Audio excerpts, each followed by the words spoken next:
The fastest way to strip a toxic person of their power is to let them neutralize themselves without you saying a single word. Most people make the same fundamental mistake when they encounter toxicity. You think that if you explain yourself clearly enough, they'll finally understand. If you're patient enough, things will change. If you're kind enough, they'll eventually return that kindness.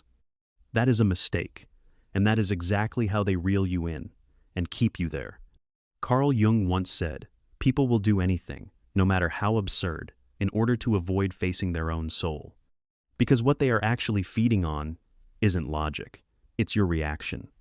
And once you see what's truly happening beneath the surface, you'll realize there is a way to end the game entirely without ever having to argue at all. Part 1. Quick recognition. Toxic or just a bad day? Not everyone who irritates you is a toxic person. And if you can't tell the difference, you'll start building walls against everyone, even the people who have no intention of hurting you. There are times your boss interrupts you mid-sentence, not because he wants to shut you down, but because he's under pressure from above that you can't see. There are times your mother says something that hits hard not because she wants to attack, but because she's exhausted and has no other way to express it. Those people can still come back. They can listen. They can admit when they're wrong. That is the most important distinction you need to understand.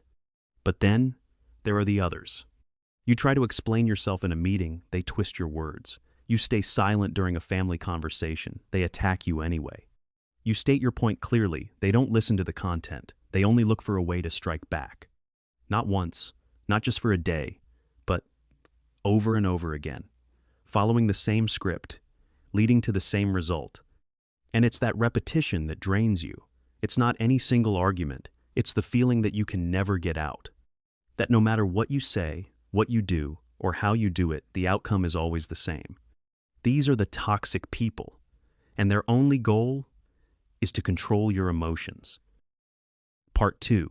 What do they actually want from you? This is the most important part of this entire video. Toxic people don't need you to hate them. They don't even need you to love them. They only need one thing, your reaction. Why? Because deep down, they are terrified.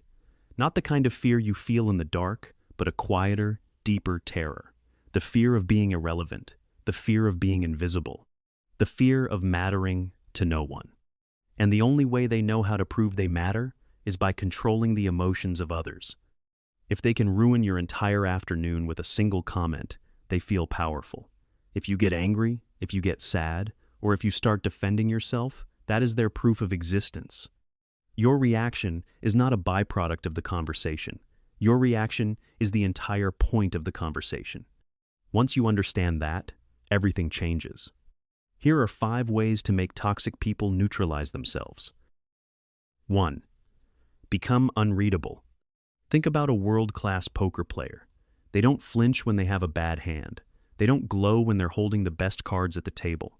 Poker isn't just about the cards. It's about making sure your opponent cannot read you. Toxic people are experts at reading emotional signals. It is their survival skill. They watch, they probe, they look for your buttons. If they know you're insecure about your looks, they'll find a way to touch that nerve.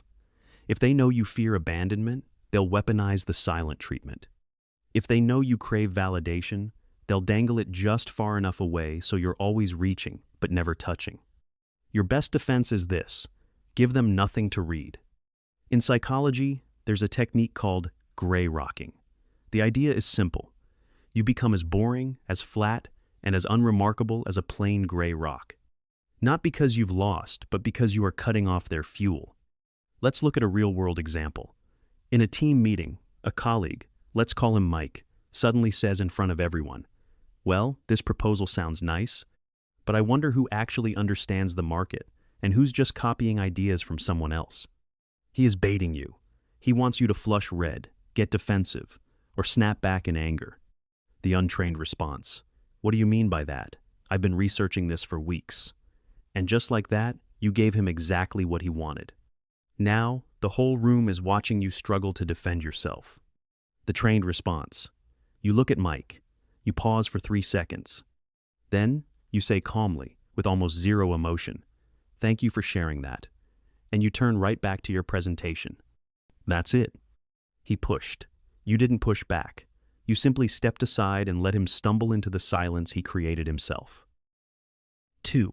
Information is a weapon watch. Who you arm. This is something most people never consider. Every piece of personal information you share with a toxic person is a bullet they are storing in their magazine. They might not use it today. It might be 6 months from now, or even a year, right when you least expect it. You tell a colleague you're struggling in your marriage. To them, that information doesn't register as empathy. It registers as data. The solution isn't to become cold or antisocial. The solution is to be strategically vague. When someone asks, "How have you been lately?" you don't have to lie.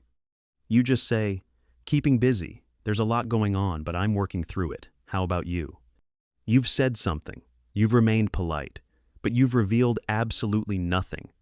More importantly, you just flip the spotlight back onto them. And if there's one thing toxic people love more than anything, it's talking about themselves. While they talk, you listen, you learn, and you stay safe. 3. Agree without surrendering. The fogging technique. There is a technique that sounds counterintuitive, but is incredibly effective. It's called fogging. The idea is simple. Instead of arguing, you agree with just enough of what they say so they have nothing to escalate against. When a toxic person attacks you verbally, they are waiting for resistance. They've loaded their weapon, aimed it at you, and are just waiting for you to fire back so the war can begin. That is their home turf, and they are very good at fighting there. But what happens if you refuse to step onto the battlefield? Example, a parent says, "You never call. You clearly don't care about this family." The natural response is to list every time you called, explain your work schedule, and remind them of the last holiday you spent at home. But you just entered an argument you can never win, not because you're wrong, but because they aren't looking for the truth. They are looking for a fight. The fogging response. "I hear you. I probably haven't called as much as you'd like." Then you stop. You don't apologize for your entire life. You don't make promises. You don't open any new doors for them to walk through. You aren't agreeing with their whole narrative. You are only acknowledging the surface of their statement. Suddenly, they're standing there with clenched fists and nowhere to land a punch. Your ego will hate this technique. It wants to be proven right. But ask yourself honestly, how many arguments have you truly won with a toxic person where they actually came back and said, "You know what? I was wrong and you were right"? Almost never, because they argue to dominate, not to discover the truth. Give up the battle, keep your peace, and then go build the life they told you that you could never have. 4. The value of your absence. When you are always there, always responding instantly, always available, you are teaching others that access to you is free. And when something is free, people treat it accordingly. You don't have to vanish from their lives overnight. Sometimes that's not possible. You can't always quit your job or leave your family in a single day. But you can always practice emotional absence. Stop replying to every text within 2 minutes. Stop picking up the phone on the first ring. Stop attending every gathering out of obligation rather than desire. This is not passive aggression. These are boundaries. And boundaries, at their core, are simply information about what you will and will not accept. When they realize you're starting to withdraw, they will react. They'll say you've changed, that you're distant, or that you never used to be like this. Understand what that is. It's an attempt to pull you back into their sphere of influence. It's bait. Do not bite. 5. Build a fortress of reputation. When you escape their control, they will reach for their next tool, the narrative. They'll start telling mutual friends that you're unstable, that you're difficult, that you've suddenly become cold and irrational. They are master storytellers, and in this new script, you are the villain. Do not chase every rumor trying to correct the record. That only makes you look frantic. It makes you look guilty. Instead, build a fortress of reputation through consistent behavior.